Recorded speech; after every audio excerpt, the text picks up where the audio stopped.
Russian leaders have accused their European Union counterparts of throwing fuel on the fire in Syria.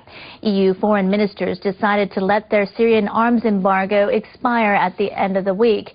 That would allow member states to provide weapons to opposition forces in the civil war there. Russia's deputy foreign minister criticized what he called hotbeds who are intent on intervening.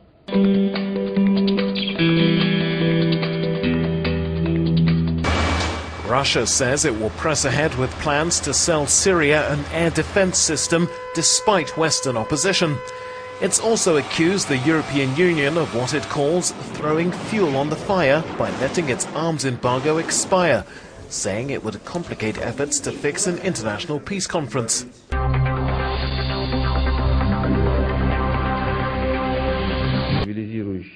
We believe that these deliveries are a stabilizing factor, and we think that such steps very much restrain some hotheads from an opportunity to transform this conflict into an international conflict with outside forces taking part.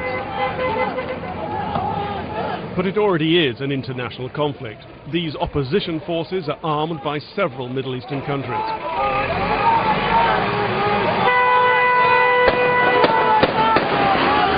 On Monday, Britain and France broke ranks with the EU. They too may now send weapons. This decision today gives us the flexibility in the future to respond to a worsening situation or to a refusal of the Assad regime to negotiate. It gives us that flexibility, and so it is a good decision, and I'm very pleased with it. The British decision to possibly help these fighters was a card played to put pressure on President Assad ahead of a possible peace conference.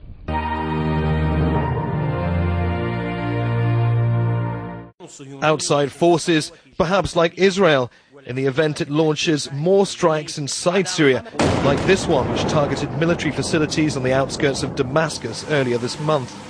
I cannot affirm that things have been expedited.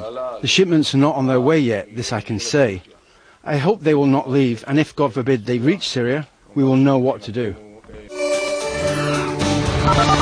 The Israeli military community says that these weapons are not just defensive in nature, but also, in Israel's case, offensive weapons. The range is up to 300 kilometers, and that means that airplanes can go over even the airport in Tel Aviv. The range of the anti-aircraft missiles is not just making them defensive, but offensive, and would limit Israel's ability to act in case of a possible strike.